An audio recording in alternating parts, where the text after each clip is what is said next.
Alright, how's it going guys? AlphaYGO back at it again and welcome to Labrynth, a new deck out of Tactical Masters. Labrynth has been getting a rise from the community as the next go-to control deck. This deck's focus is to gain advantage whenever a trap removes your opponent's monster off the field. Thankfully, in the long history of this game, there is no shortage of these cards and allows us to play a whole arsenal of versatile traps. And of course, before we get into it, this list is purely a foundation and guide on how you can build your lists. Nothing I say is ever set in stone, but with that, let's get right into it. We are on 3 Ariana and 1 Ariane. These two are basically the primary normal summons of the deck. 3 Chandraglier, the chandelier one, and 3 Stovie. Another set of starters to get into our engine.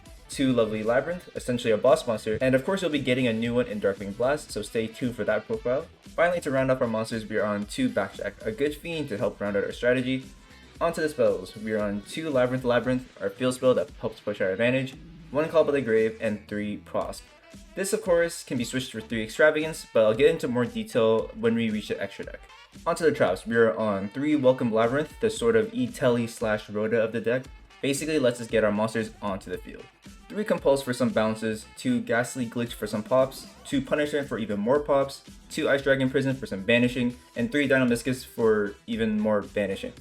2 Trap Triggers so we can get into whatever we want, whenever we want. We're on 2 because I find it just better to run the actual copy of whatever we're copying. So in this case, we're up the count for Dynamiscus because I just personally like that card a lot. And 3 Solemn Strike to just help us when we gotta go second.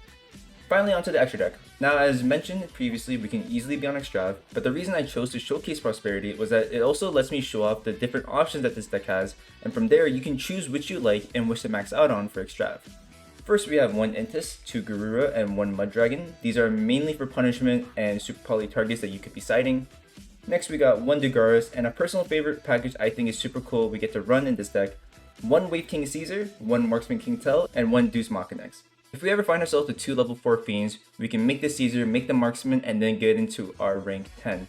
And then we have ourselves a 3k monster with the potential of sucking up 3 other monsters. Now we get to the links, a whole toolbox of different purposes, 1 Linkuriboh, 1 Dark, 1 Phoenix, 1 Unicorn, 1 Access Code, and 1 Underworld Goddess, alongside 1 Unchained Abomination, all used for either utility or OTK purposes.